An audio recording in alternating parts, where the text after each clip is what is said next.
बिस्मिल्लाहिर्रहमानिर्रहीम। अस्सलाम वालेकुम। हम सब के अंदर हर वक्त एक जंग चल रही होती है, एक ऐसी कशमकश जो सिर्फ हमारी जिंदगी के फैसलों पर ही नहीं बल्कि बड़ी बड़ी तहजीबों के रुख पर भी असरअंदाज होती है। ये जंग है अक्ल और जज्बे की। आज हम इसी लाजवाल तसादम को समझने की कोशिश करेंगे और हमारी रहनुमाई करेगी अल्लामा गुलाम अहमद परवेज साहब की किताब इस्लाम एक चैलेंज मजहब को। देखिए, ये जो कशमकश है ना, ये हमारे इंसान होने का मरकज़ है। एक अंदरूनी जिद्दोजहद जो हमारी ज़िंदगियों को, हमारी तारीख को शक्ल देती है। जैसा कि मशहूर फ़िलासफ़र बर्ट्रैंड रसल ने क्या खूब कहा कि वुजदानी अंसर के बग़ैर ज़िंदगी बेलुत्फ़ होगी और इसके साथ ये ख़तरनाक भी है। मतलब ज़िंदगी में जज्बा ना हो तो मज़ा नहीं, लेकिन अगर सिर्फ जज्बा ही हो तो ये ख़तरनाक भी है। यही वो तवाज़ुन है जिसकी हमें हमेशा तलाश रहती है। और ये तसादुम हम सब के अंदर दो बिल्कुल मुखालिफ आवाज़ों की तरह गूंजता है। एक आवाज़ है अक़ल की जो कहती है ठहरो, सोचो, फूक फूक कर कदम रखो, और दूसरी आवाज़ जज्बे की है जो पुकारती है छोड़ो सब कुछ, बस छलांग लगाओ और किस्मत पर भरोसा करो।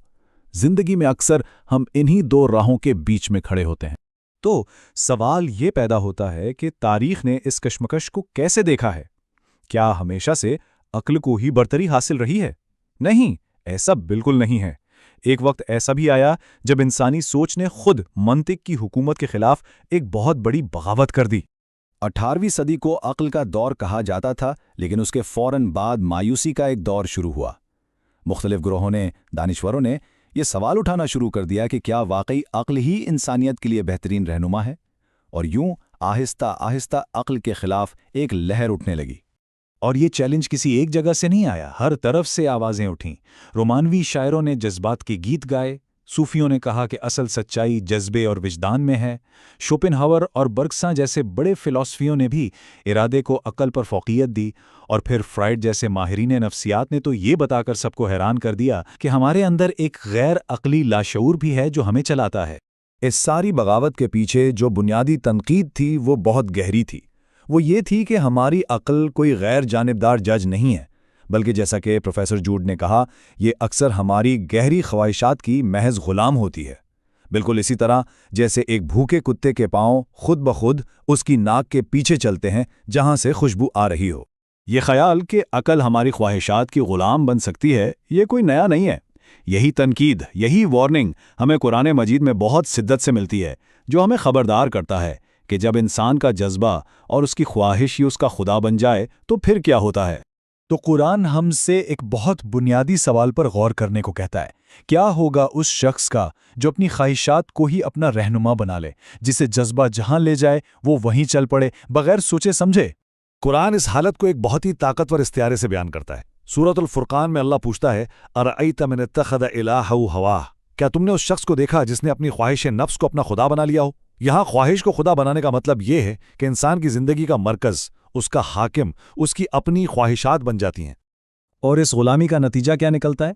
नतीजा ये होता है कि ऐसे शख्स की समझने बूझने की सलाहियतों पर मोहर लग जाती है।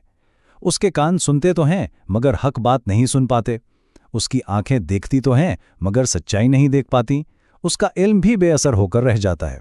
सूरतुल जासिया में इसी बात को और भी वाज़े कर दिया गया, अफ़राइता मन इत्तख़ज़ इलाहहु हवाहु व अदल्लहु अल्लाहु अला इल्मिन, यानी जिसने अपनी ख्वाहिश को अपना खुदा बनाया, अल्लाह ने उसे इल्म होने के बावजूद गुमराह कर दिया। ये बहुत अहम नुक्ता है। ये गुमराही जहालत की वजह से नहीं बल्कि जानबूझकर अपनी ख्वाहिशात के पीछे चलने का कुदरती नतीजा है। ये कानून है। तो अगर बेलगाम अकल भी ठीक नहीं और बेलगाम जज्बा तो इंतहाई खतरनाक है, तो फिर हल क्या है? हल है एक मुतवाज़न रास्ता अपनाने में, एक ऐसा रास्ता जहां हमांगी हो, दबाव नहीं। इलाज ये नहीं है कि जज्बे को कुचल दिया जाए या अकल को बिल्कुल ही एक तरफ कर दिया जाए। नहीं, अकल और जज्बा ये दोनों एक मुकम्मल और एक भरपूर शख्सियत के लिए बेहद ज़रूरी हैं। असल कमाल इन दोनों के दरमियान एक खूबसूरत तवाज़ुन कायम करना है, जहां वो एक दूसरे के दुश्मन नहीं बल्कि साथी बन जाए। एक पुख्ता और तरबियत याफ्ता किरदार में अकल एक जालिम बादशाह नहीं बनती जो जज्बात को कुचल ले, बल्कि ये एक समझदार रहनुमा का किरदार अदा करती है। ये जज्बात को कंट्रोल करती है मगर उन्हें दबाती नहीं। ये तमाम ख्वाहिशात को एक खूबसूरत हार की तरह एक निज़ाम में पिरोती है। और सबसे अहम बात, ये खुद अपनी हदूद को भी पहचानती है और फिर अकल और जज्बात दोनों को मिलकर अच्छे मकासद के लिए इस्तेमाल करती है। और आखिर में कुरान हमें एक बिल्कुल वाज़ेह और हतमी मेयार दे देता है। سورۃ القصص میں پوچھا گیا ہے وَمَنْ أَضَلُّ مِمَّنِ اتَّبَعَ هَوَاهُ بِغَيْرِ هُدًى مِّنَ اللَّهِ بھلا اس شخص سے بڑھ کر گمراہ کون ہو سکتا ہے جو اللہ کی ہدایت کے بغیر بس اپنی خواہشات کے پیچھے چلتا رہے؟ یہ آیت صاف بتا دیتی ہے کہ اصل مسئلہ جذبہ یا خواہش نہیں بلکہ اللہ کی رہنمائی کے بغیر اس کے پیچھے چلنا ہے۔ تو خلاصہ کیا نکلا؟ جذبہ ایک بہت طاقتور اور تیز رفتار گھوڑے کی طرح ہے۔ اگر اسے کھلا چھوڑ دیا جائے تو یہ تباہی مچا سکتا ہے اور ہم اس کے غلام بن کر رہ جاتے ہیں۔ لیکن اگر اسی گھوڑے کو ایک تربیت یافتہ رہنما یعنی اللہ کی ہدایت سے روشن عقل کی لگام دے دی جائے تو یہی جذبہ ہمیں عظیم منزلوں تک پہنچا سکتا ہے۔ تو اب سوال صرف یہ ہے کہ ہماری زندگی میں عقل کا کردار کیا ہے؟ ایک بے بس غلام کا یا ایک قابل رہنما کا؟ اسی کے ساتھ آج کا موضوع اپنے اختتام کو پہنچتا ہے۔ اگلے موضوع کے ساتھ پھر حاضر ہوں گے۔ اللہ حافظ۔